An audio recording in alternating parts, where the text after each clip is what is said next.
You ever walk into your own barn and find it filled with pink balloons, folding chairs, and a 7-layer cake that says "Welcome Baby Grayson"? Because I did, and I nearly dropped my feed bucket when I saw it. I'm Jake Hollis, owner of a 40-acre ranch just outside Cedar Grove. I mind my business, fix my fences and raise my goats, simple life.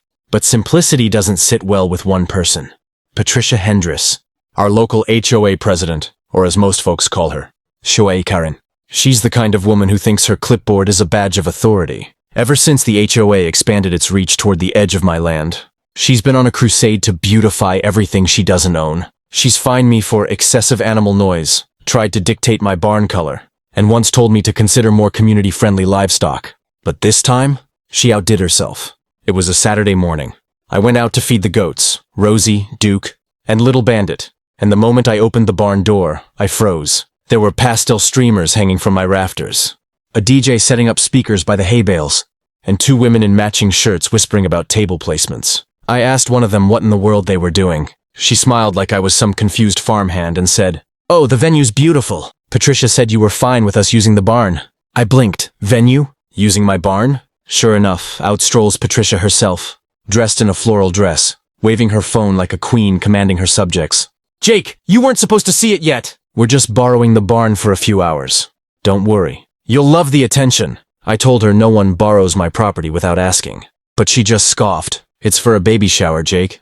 Don't be selfish. You'll get plenty of positive exposure." That was when I saw her SUV parked right next to my fence, tires crushing my alfalfa patch. And that was it. The last straw. She wanted exposure. She was about to get it. I smiled, nodded, and said, "All right, Patricia. You can have your little party." What she didn't know was that I had a few special guests waiting just behind the gate, ones who loved attention and weren't shy about sharing it. Let's just say her baby shower was about to get a lot more interactive. By noon, the barn looked like it had been hijacked by Pinterest. Patricia's crew had set up floral centerpieces, fancy cushions, and a 3-tiered cake balanced right on my old feed table. Guests were arriving in pastel dresses and khaki slacks, their expensive perfume mixing with the faint smell of hay. Meanwhile, I leaned on the fence, chewing a blade of grass, pretending to admire the decor. My goats stood behind me, watching curiously. Rosie nudged my arm as if to ask, "When's our turn?" I grinned. "Soon, girl. Very soon." Patricia strutted around like the star of her own reality show. She was directing photographers, lecturing guests about rural chic, aesthetic, and occasionally glancing my way with that smug smile. That said, "See, this isn't so bad." She had no idea. When the speeches began, yes, there were speeches at this thing, I made my move. I quietly unlatched the side gate, the one that opened directly into the back of the barn. Rosie was the first through, followed by Duke and Bandit, all curious and eager. I'd given them a little treat earlier, so they were feeling extra energetic. The moment they stepped in, chaos bloomed like wildfire. Rosie went straight for the table of hors d'oeuvres, her nose buried in a tray of cucumber sandwiches. Duke, ever the explorer, found the cake, his horns brushing the frosting like an artist at work. Bandit leapt onto a chair, then onto the gift table, sending ribbons and bows flying. The crowd froze in horror. Patricia screamed, "Someone get them out!" But no one dared move closer to a 200-pound goat with frosting on his horns. I strolled in, pretending to be shocked. "Oh, Patricia! I didn't know your event included a petting zoo."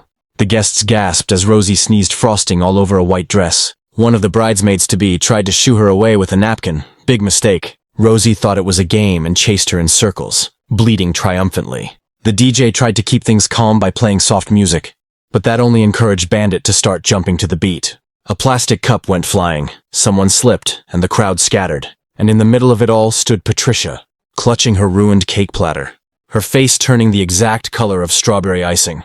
"Jake Hollis!" she shrieked. "You'll pay for this!" I smirked. "Oh, I think we're even." Because as far as I was concerned, her baby shower just turned into the best entertainment I'd had all year. The guests scattered like pigeons at a fireworks show. By the time the goats had finished their little rampage, the barn looked like a battlefield of half-eaten cupcakes and trampled gift bags. Rosie was proudly standing on a hay bale.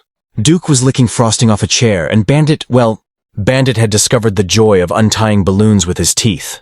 Patricia stood frozen in the middle of the chaos, her high heels sinking into the dirt floor, mascara streaking like war paint. "This," she hissed, "is vandalism!" I raised an eyebrow. "On my property?" She jabbed her finger toward me. "I'm calling the police!" "You just wait." I shrugged, leaned against the gate, and said, Be my guest. She stomped off to her SUV, fumbling with her phone like it was a weapon. I could hear her shrill voice echoing through the speaker. Yes, officer.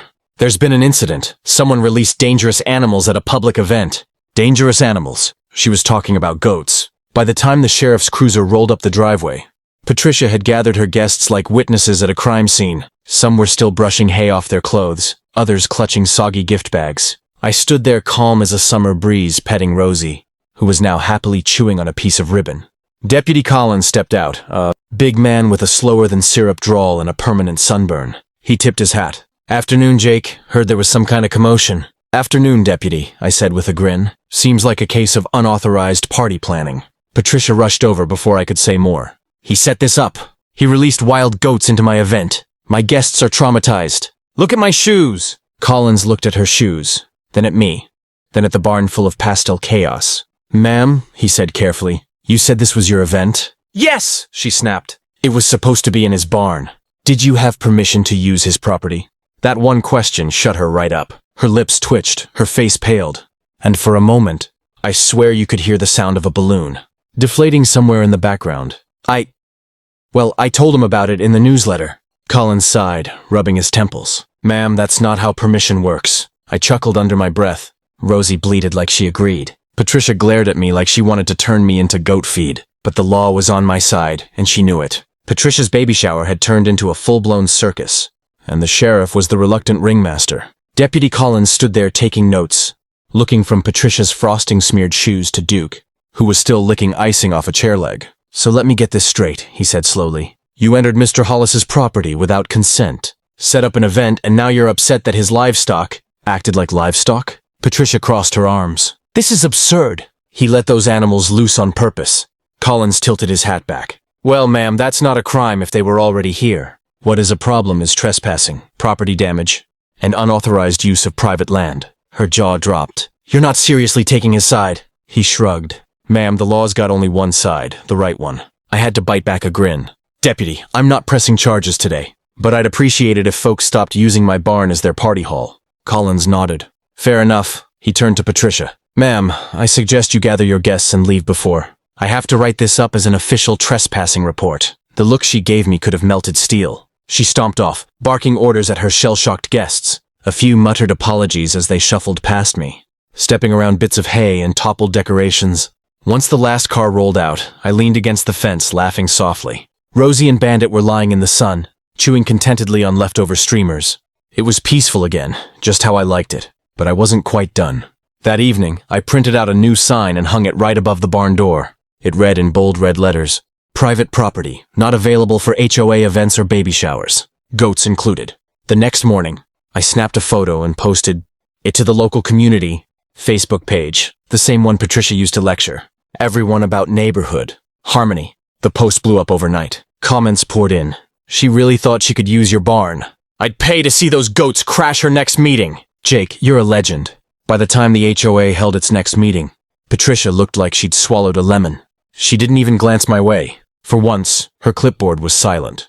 As I left, one of the other members whispered, "Heard you're offering goat rentals now?"